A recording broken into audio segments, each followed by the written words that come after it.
Hello दोस्तों, अपना YouTube channel PhD psychology helps daily by Pavan Gogre में आप सबका तहे दिल से स्वागत है। दोस्तों, हम इस चैनल के माध्यम से साइकोलॉजी के बारे में स्टेप बाय स्टेप जानने वाले हैं। हम आपके लिए इस चैनल पे अलग अलग सीरीज़ लेकर आएंगे और आप तक नॉलेज शेयर करते रहेंगे। दोस्तों, हमारा इस चैनल का मुख्य उद्देश्य है कि साइकोलॉजिकल फिट इंडिया बनाना है। दोस्तों, अब हम इस चैनल पे ऑलरेडी पहला सीरीज शुरू कर चुके हैं जिसका नाम है बेसिक्स ऑफ साइकोलॉजी, मनोविज्ञान की मूल बातें। इसका चैप्टर 1 है व्हाट इज़ साइकोलॉजी, यानी मनोविज्ञान क्या है। इसके बारे में ऑलरेडी हम पहले वीडियो में बात कर चुके हैं। अभी तक आपने इस वीडियो को नहीं देखा है तो आप ज़रूर देखिएगा, क्योंकि किसी भी विषय को या चीज़ को अगर आप बेसिक से समझोगे तो उस चीज़ को आसानी से समझ पाओगे और अपनी ज़िंदगी में उसका लाभ उठा पाओगे। उस वीडियो को ज़रूर देखिएगा। दोस्तों, अब हम इस वीडियो में बात करेंगे कि सीरीज़ नंबर 1 का चैप्टर 2 के बारे में, व्हाट इज़ माइंड, मन क्या है, इसके बारे में हम इसमें बात करेंगे। तो देखिए दोस्तों, चैप्टर 2 मन क्या है, ये हम आसानी से एक ही वीडियो में बात नहीं कर सकेंगे, क्योंकि इतना गहरा गहरा प्रश्न है। तो इसको हमने क्या किया है कि 6 पार्ट में इसको डिवाइड किया है। 6 पार्ट में हम इसको मन क्या है इसके बारे में जानने वाले हैं। तो इसमें पहला पार्ट है इंडियन पर्सपेक्टिव, यानी भारतीय दृष्टिकोण। मन के बारे में भारतीय दृष्टिकोण क्या है, इसके बारे में हम इस वीडियो में जानने वाले हैं। तो इस वीडियो को एंड तक जरूर देखिएगा। दोस्तों, भारत में प्राचीन काल से ही मन की खोज की यात्रा अनवरत चल रही है। कई प्राचीन भारतीय विचारकों ने मानव मन के रहस्य को सुलझाने का प्रयास किया। भारतीय संस्कृति का स्वरूप बहुत ही व्यापक है और सर्वसमावेशक है। ईसाई पूर्व 2000 से 500 ये जो कालखंड है, इसको वैदिक कालखंड के रूप में माना जाता है। 2500 वर्ष की इस अवधि के दौरान वैदिक दार्शनिकों ने कई तरह से मन और मानव व्यवहार का अध्ययन किया, और वेद, उपनिषद, भगवद गीता, इन जैसे महान ग्रंथों में मानव व्यवहार का अध्ययन किया गया। असामान्य और अलौकिक मानसिक अवस्थाओं को भारतीय द्वारा माना गया। इनमें से रहस्यवादी, अंतर्ज्ञान, आध्यात्मिक संकेत और आत्मा जैसी कई बातों पर भी विचार किया गया है। तो देखो, भारतीय संस्कृति के विशेषज्ञों द्वारा जानवरों, बच्चों, प्रत्येक स्वतंत्र व्यक्ति, समाज के मनोविज्ञान, सेक्सोलॉजी जैसे एक वास्तवायन का कामशास्त्र, शिक्षा के मनोविज्ञान जैसे कई कारकों का भी अध्ययन किया गया। दोस्तों, इसको ठीक से समझिएगा, क्योंकि ये जो चीज़ है ना, इसको आप ठीक से समझोगे तो आपको मन क्या है इसके बारे में समझ में आएगा। अभी आगे मैं और पढ़ के बता रहा हूँ। देखो, हिंदू धर्म के महत्वपूर्ण ग्रंथों में इनमें से प्रत्येक विषय पर विस्तृत विवेचन मिलता है। उपनिषदों की खासियत यह है कि किसी एक व्यक्ति द्वारा नहीं लिखे गए हैं, इसका रचयिता एक नहीं है। मानव शरीर और मन के बीच संबंध का जो चर्चा है उपनिषदों में विस्तार से की गई है, और साथ ही नींद के साथ चेतना का संबंध माना गया है। और वास्तव में क्या होता है जब कोई व्यक्ति सोता है? देखो, यहाँ पे प्रश्न पूछ रहे हैं, वास्तव में क्या होता है जब कोई व्यक्ति सोता है? यानी ये भी माना जाता है कि उस समय उसका दिमाग या आत्मा कहाँ पर होती है। और उपनिषदों में स्व और व्यक्तित्व की संरचना की व्याख्या की गई। दोस्तों, हम आगे और देखेंगे। इसमें हमारे शरीर में कोश कहाँ है, और उदाहरण के लिए अन्न कोश, प्राणमय कोश आदि। शरीर में हलचल, हमारी भावनाएं, राय, आदतें, बुद्धि, कौशल्य, ज्ञान, इन सभी बातों पर विचार किया जाता है। उस समय यह भी माना जाता है कि अधिक तमोगुण वाला व्यक्ति भ्रमित, शरारती और क्रोधी होता है। देखो, तमोगुण वाला जो व्यक्ति होता है वो बहुत ही भ्रमित, शरारती और क्रोधी होता है, जबकि रजोगुण वाला व्यक्ति बेचैन और कभी कभी लालची होता है। और सत्वगुण वाला जो व्यक्ति होता है वो व्यक्ति बुद्धिमान और संयमित होता है। इसमें अन्य दोषों की मात्रा बहुत कम होती है। देखो दोस्तों, साथ ही मनुष्य के व्यक्तित्व का निर्माण कफ, पित्त, वात, इन तत्वों के मेल से होता है। उस समय ये माना जाता था कि एक कोशिकाएं और अन्य सभी कारक भी व्यक्ति के व्यक्तित्व को प्रभावित करते हैं। वेदों के अनुसार, अब वेद की बात आया है, वेदों के अनुसार मन की 3 अवस्थाएं होती है, जागृत, स्वप्न और सुषुप्त। ये इन 3 चरणों के माध्यम से काम करते हैं। जिस प्रकार स्वस्थ शरीर के लिए अनुकूल वातावरण और पौष्टिक आहार की आवश्यकता होती है, इनका उल्लेख वेदों में किया गया है। इसी प्रकार मन के विकास के लिए, देखो, मन के विकास के लिए अच्छे पौष्टिक भोजन, अनुकूल वातावरण और नियमित व्यायाम की आवश्यकता होती है। दोस्तों, मन का विकास अर्थात जीवन का विकास, ऐसे वेद में कहा गया है। और साथ ही वेदों के अनुसार हमारे सुख दुख, हमारी बुद्धि, हमारे पागलपन, हमारी ताकत, हमारी कमजोरी, ये सभी स्थिति हमारे मन पर निर्भर करती है। देखो, वेदों में बहुत बड़ी बात कहा है। वेदांत में मन की जो अंतकरण या आंतरिक अंग कहा जाता है। उदाहरण के लिए आँख, कान, नाक, जीभ, बाहरी साधन, हम इन साधनों को देख और महसूस कर सकते हैं, लेकिन मन इससे अलग बताया गया है। वेदांत के अनुसार ज्ञान, स्मृति, कल्पना, प्रेम, घृणा, आशा और भय मन के कार्य है। और अथर्ववेद में तंत्र मंत्र सम्मोहन का अध्ययन किया गया। इनमें से कुछ श्लोकों में मानसिक रोगियों के उपचार का भी उल्लेख मिलता है। देखो, अथर्ववेद में मानसिक रोगियों के उपचार भी लिखे हैं। इनमें यह भी बताया गया है कि कैसे कुछ मंत्र रोगी के शरीर और मन को नियंत्रित कर सकते हैं। इसमें सम्मोहन के साथ साथ असामान्य व्यवहार के लिए आत्मनिर्देशन और जादू टोना जैसे कुछ उपाय बताए गए हैं। हिंदू धर्म में भगवत गीता और रामायण की किताबों में मन की विभिन्न अवस्थाओं पर परामर्श के विभिन्न तरीके जैसे कई चीज़ें हैं।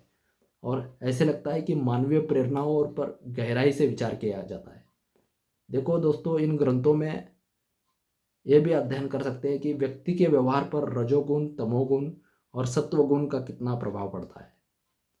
उसकी इच्छाएं, आकांक्षाएं और अहंकार कैसे विकसित होते हैं।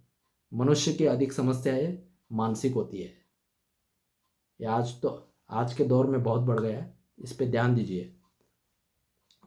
मनुष्य के जो अधिकांश समस्या होती है वो मानसिक होती है, और उनकी समाधान भी मन में ही होता है।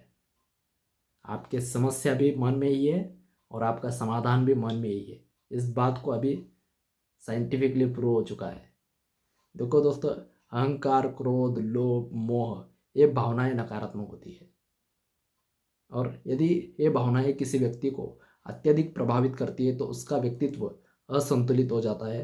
यदि इन भावनाओं को नियंत्रित में रखा जाए तो व्यक्ति का व्यक्तित्व स्वस्थ बना सकता है। कोई व्यक्ति संसार के बंधन में पड़ता है तो या मुक्त होता है तो ये पूरी तरह से उसके मन पर निर्भर करता है।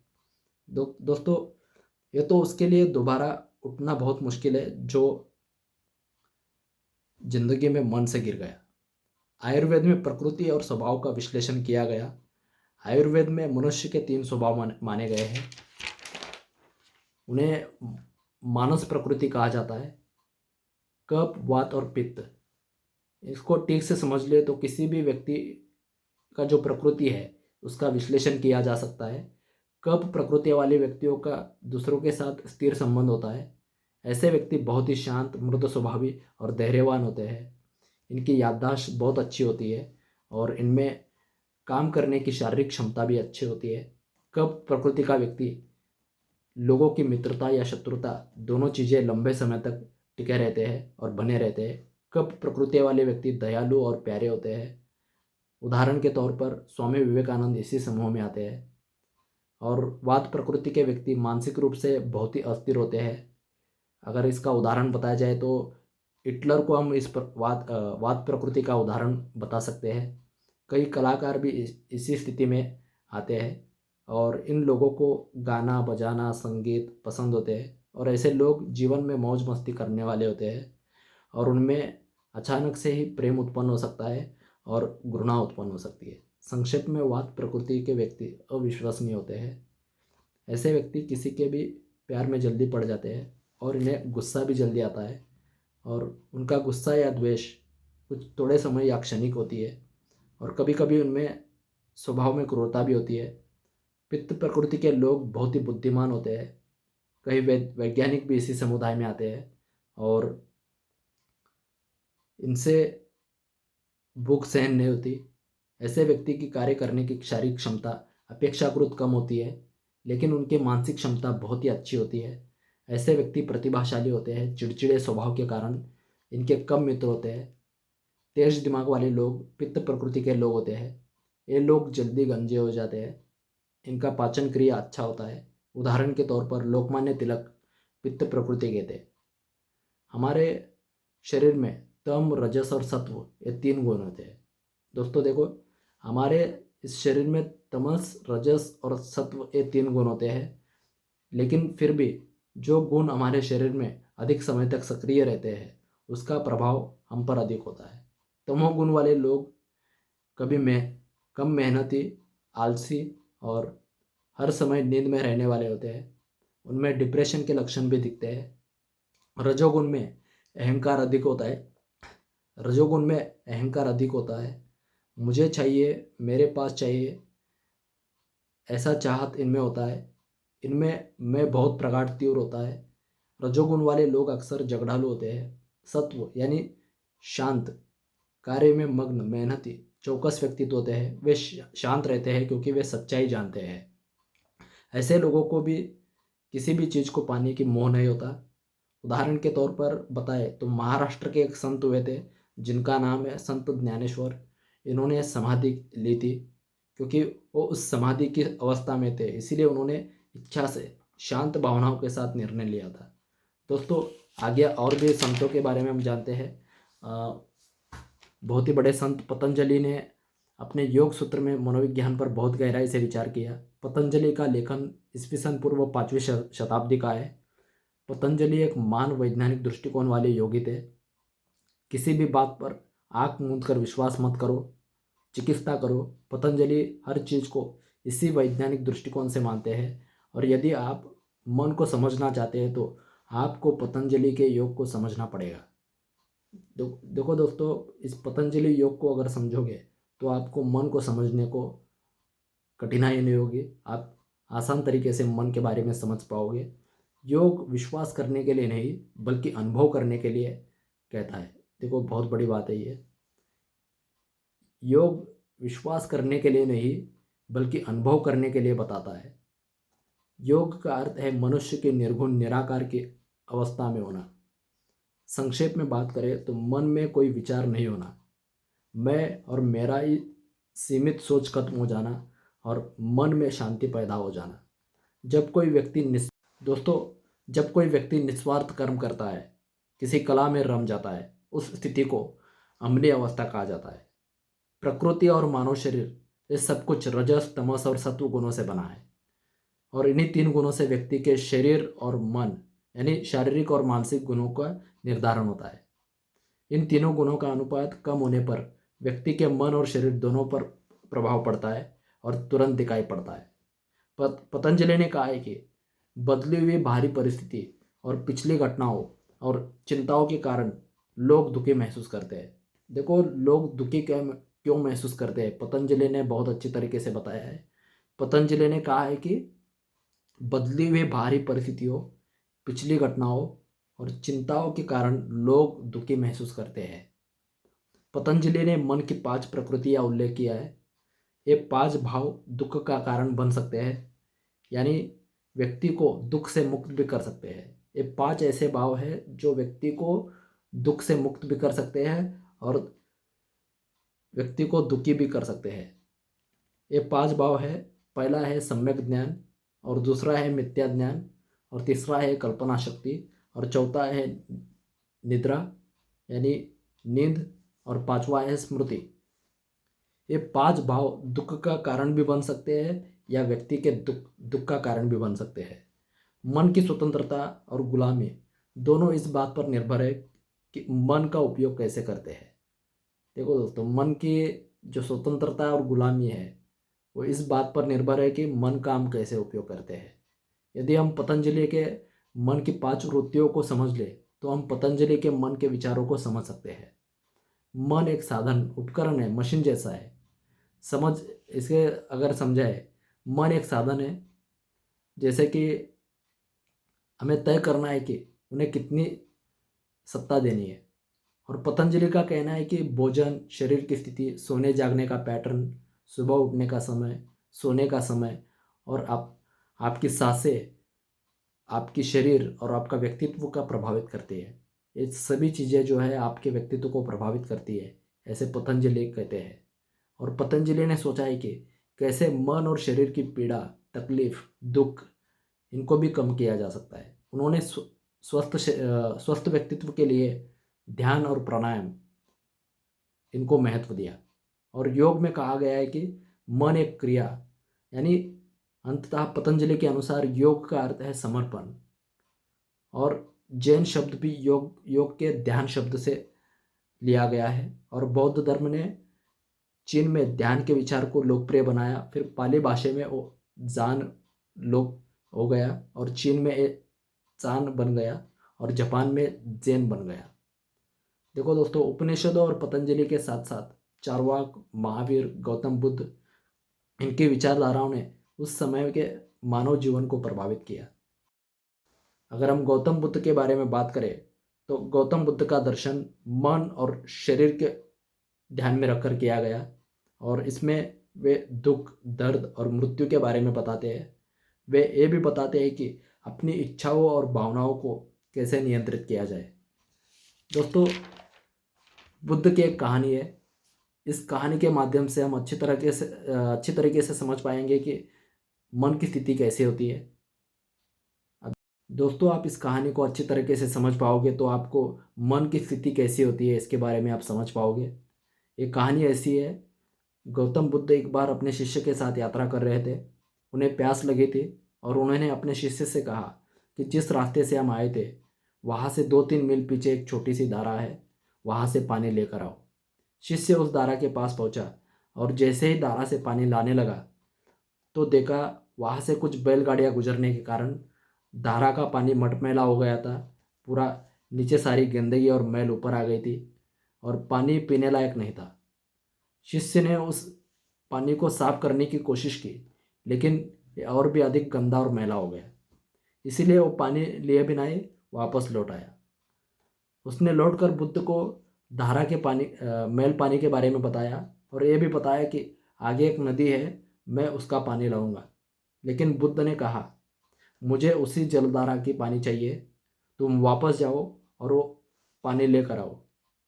थोड़ी नाराजगी से ही वो शिष्य फिर से उस धारा की ओर चला गया। लेकिन जब वो वहाँ पहुँचा तब तक उस धारा का पानी बहुत ही साफ और बहुत ही अच्छा पीने लायक बन गया था। तब शिष्य को बुद्ध की बात समझ में आई। इस कहानी के माध्यम से ये समझ में आता है कि मन के प्रवाह को जब उसकी इच्छा के अनुसार प्रवाहित होने दिया जाता है तो धीरे धीरे विलीन हो जाता है। तो किसी घटना में मन में आने वाले क्षणिक विचार, मन में जो क्षणिक विचार आते हैं ना, बेचैन कर देने वाले विचार, मन भ्रमित होता है तब। लेकिन जब यह साफ हो जाता है, सब कुछ स्पष्ट हो जाता है। ये माइंड गेम है, जीवन भर चलता ही रहता है। दोस्तों, इस कहानी को याद रखोगे तो आप इस माइंड गेम के बारे में समझ जाओगे। और जैन धर्म में इसमें भी मन और शरीर को अलग अलग देखा जाता है। व्यक्ति के भावनाएं, अनुभव और व्यवहार उसके व्यक्तित्व का निर्माण करते हैं। उसकी इच्छाएं, अहंकार, स्वार्थ और मोह उसके चरित्र को निर्माण करते हैं।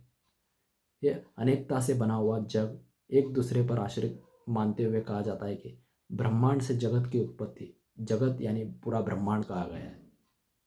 अभी तक मन को अनेक उपमाएं दी जा चुकी है, लेकिन फिर भी मन क्या है ये प्रश्न बना रहता है। कहा जाता है कि मन एक प्रक्रिया है, माइंड इज अ प्रोसेस। अगर देखा जाए तो मन का कोई अस्तित्व है ही नहीं, लेकिन मन में निरंतर आने वाले विचारों के कारण उसे अपने होने का आभास होने लगता है।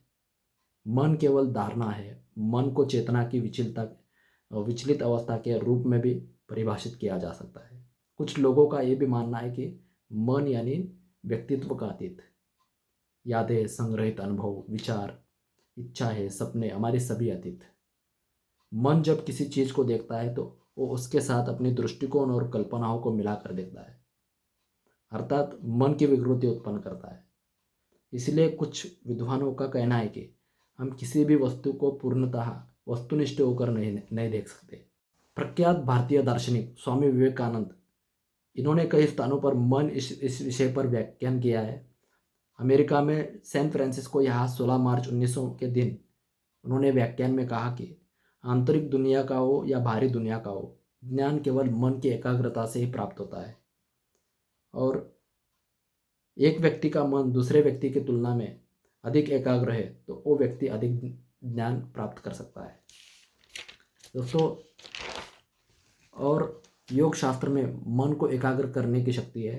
साथ ही मन की एकाग्रता भी कई उपायों से हासिल की जा सकती है। कोई इसे एकाग्रता को मधुर संगीत सुनकर प्राप्त कर सकता है, कोई प्रकृति के सानिध्य में रहकर, कोई कील की शैया पर सोकर।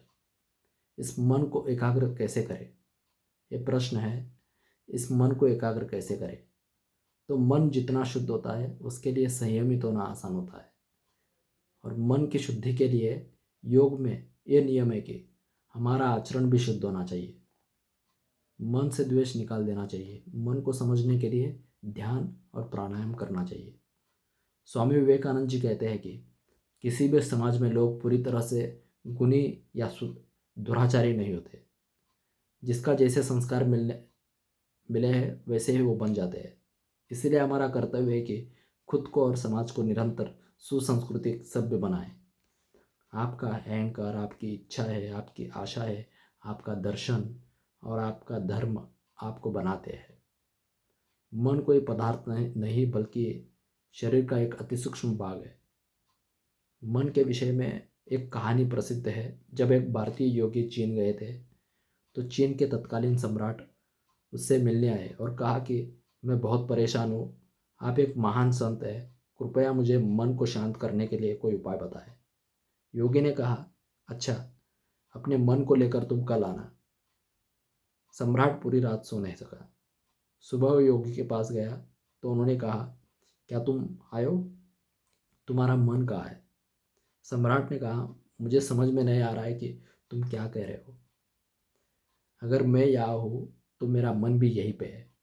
योगी ने कहा, अब एक बात निश्चित है कि तुम्हारा मन तुम्हारे शरीर में है। अब अपनी आंखें बंद करो और पता करो कि वो कहाँ है। जब सम्राट ने आंखें बंद किया तब ढूंढने से भी मन नहीं मिल पाया। उन्होंने महसूस किया कि मन कोई वस्तु नहीं बल्कि एक गतिविधि है। योगी ने कहा, जब आप परेशान हो तो अपने अंदर झांकना सीखिए। जब आप परेशान हो तो अपने अंदर झांकना सीखिए, तब मन अपने आप स्वयं शांत हो जाएगा। एक अरबी कहावत है, नर्क और स्वर्ग ये कोई भौगोलिक स्थान नहीं बल्कि प्रवृत्तियाँ है। सम्यक ज्ञान मन की 5 प्रवृत्तियों की तरह सच्चा ज्ञान है। तिबेट में कहा जाता है कि अगर आपको गुस्सा आता है तो दौड़िए, घर के चारों ओर चक्कर लगाए। जब आप वापस आएंगे तो आपका गुस्सा कम होगा। उनमें उनके मुताबिक दौड़ते समय ज़्यादा ऑक्सीजन की ज़रूरत होती है और तो श्वास बदलती है। जब श्वास बदलती है तो विचार बदलता है। पतंजलि और भी आगे बढ़कर कहते हैं कि दौड़ने की भी ज़रूरत नहीं, बस 5 मिनट के लिए गहरी सांस ले और उसे बाहर छोड़ दे। मन के संबंध में प्राचीन शास्त्र कहते हैं कि यदि आपके मन में कोई अच्छा विचार आए तो उस पर तुरंत अमल करो। यदि कोई बुरा विचार आए तो मन में आए तो उसे टाल दो। दोस्तों, अगर हमारे भारतीय संतों और महात्माओं के बारे में बात करें तो वो एक ग्रेट साइकोलॉजिस्ट, एक महान मनोवैज्ञानिक थे। देखो, जब जब समाज में अस्थिरता और प्रतिकूलता परिस्थितियाँ उत्पन्न हुई तब तब इन संतों ने समाज के मनोबल को बढ़ाने की इनका काम किया। महाराष्ट्र में एक प्रख्यात संत हुए थे जिनका नाम है संत तुकाराम। वे मराठी में कहते हैं कि मन करारे प्रसन्न सर्व सिद्धीचे कारण, यानी मन ही सारी सफलताओं का कारण है, बेशर्त कि आप मन को हमेशा प्रसन्न रखना चाहिए। संत समर्थ रामदास स्वामी ने मनाचे श्लोक यानी मन का श्लोक लिखकर मन की बात प्रकट किया, कैसे बर्ताव करे, कैसे बर्ताव न करे, यही से मन को वश करने के उपाय, इसके बारे में भी रामदास स्वामी ने अपने श्लोक में प्रस्तुत किए। दासबोध पुस्तक में वे मन की तुलना आकाश से करते हैं और मन मन की शक्ति के बारे में बात करते हैं। ये उनकी मराठी पंक्तियाँ हैं जिसे मैं आपके सामने दोहराता हूँ।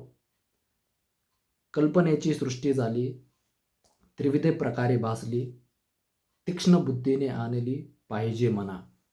यानी हिंदी में अगर इसका अर्थ बताए, कल्पनाओं की दुनिया बनी है, वो 3 प्रकार से प्रकट हुई है। वो तीक्ष्ण बुद्धि आया हुआ है, वो तीक्ष्ण बुद्धि से आया हुआ है। मन की चाहत को समझना है तो गहराई में जाना होगा। देखो, एक बार सुनिए। कल्पनाओं की दुनिया बनी है, वो 3 प्रकार से प्रकट हुई है, वो तीक्ष्ण बुद्धि से आया है, मन की चाहत को समझना है तो गहराई में जाना होगा। इंसान सत्प्रवृत्तियों के साथ कदम बढ़ाना चाहिए। और इसीलिए रामदास स्वामी जी कहते हैं कि मराठी में कहते हैं, प्रभाते मनी राम चिंतित जावा। यानी सुबह सुबह उठते ही मन में अपने इष्ट देव, गॉड, अल्लाह, भगवान, जो भी आपका सुप्रीम पावर हो, जिसको भी आप मानते हो, उसके प्रति कृतज्ञ भाव यानी ग्रैटिट्यूड रखना चाहिए, उसका चिंतन करना चाहिए। और वे कहते हैं मन से सक्षम बनो, इसका संदेश देते हैं। संत ज्ञानेश्वर ने 13वीं शताब्दी में ज्ञानेश्वरी ग्रंथ लिखे। 1290 में प्रवरा नदी के तट पर स्थित एक गांव था नेवासा। वहाँ पे भगवत गीता पर उनकी टिप्पणी को ज्ञानेश्वरी भी कहा जाता है। ज्ञानेश्वरी ग्रंथ का 21 भाषाओं में अनुवादित किया गया है। ये जो मन है जल तत्व से बना है, ऐसा माना जाता है कि इसीलिए ज्ञानेश्वर कहते हैं कालोरा दावे पानी, यानी पानी नीचे की ओर बहना। इसका अर्थ होता है जिस प्रकार पानी नीचे की ओर बहता है, ठीक उसी तरह मन का भी पतन हो सकता है। इसीलिए उसे अच्छे संस्कारों का आवश्यकता होती है। और उत्तर उत्तर भारत में एक संत हुए थे जिनका नाम है संत रोहिदास। उन्होंने मन के बारे में कहा है कि मन चंगा तो कटौती में गंगा। यानी क्योंकि मन का प्रभाव व्यक्ति के शरीर और आचरण पर पड़ता है। काम, क्रोध, लोभ, वासना, मत्सर, मद, ये शत्रुपु मनुष्य को राक्षस बनाते हैं और उससे दुष्ट कर्म करवाते हैं। और संत मुक्ताबाई, इन्होंने ताटी उगड़ा ज्ञानेश्वरी, यानी दरवाजा द्वार खोलो ज्ञानेश्वर, इस वचन काव्य में कहा है कि एक सही मन कैसा होना चाहिए। संत नामदेव महाराज ने कहा है कि अपने मन को विशाल करो। इसीलिए उन्होंने ज्ञानदीप के प्रकाश को जीने का मार्ग दिखाया।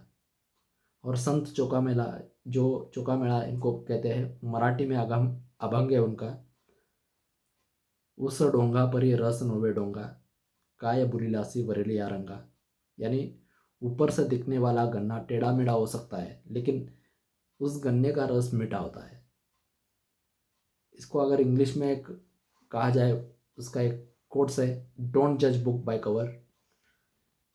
इसलिए हमें कभी भी किसी भी चीज़ के बारे में ऊपर से अंदाज़ा नहीं लगाना चाहिए। रंग और आकार दोनों की भारी आवरण है, वे बहुत ऊपरी परत है। अगर हम इसी पर अटके रहे तो हम मूल सिद्धांत या गुणवत्ता को पहचान नहीं पाएंगे। दोस्तों, इसके बाद आता है संत कबीर। एक ऐसे संत थे जिन्होंने अपने दोहे के माध्यम से इंसान को जीना सिखाया और जीवन को समृद्ध बनाया। कबीर उनके दोहे में कहते हैं कि जैसा भोजन खाइए तैसा ही मन होए, जैसा पानी पीजिए तैसी ही वाणी होए। संत कबीर के अनुसार मनुष्य का मन बड़ा चंचल और अपनी इंद्रियों की मदद से वो बाहरी को दुनिया में भागता है। एक विचार समाप्त होते ही मन में दूसरा विचार जन्म लेता है। इसका वास्तव में कोई अंत नहीं है।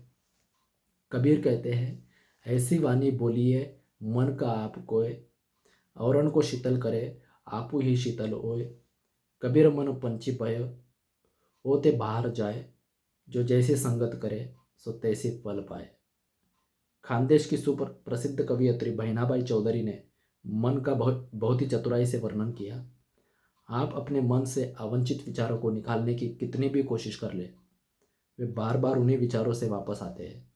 वे मन की गहराई, मन की विशालता, मन की चंचलता, इसको प्रस्तुत करते हुए जीवन का फलसफा बताते हैं। तो वे कभी मन के बारे में अपना आश्चर्य व्यक्त करते हैं।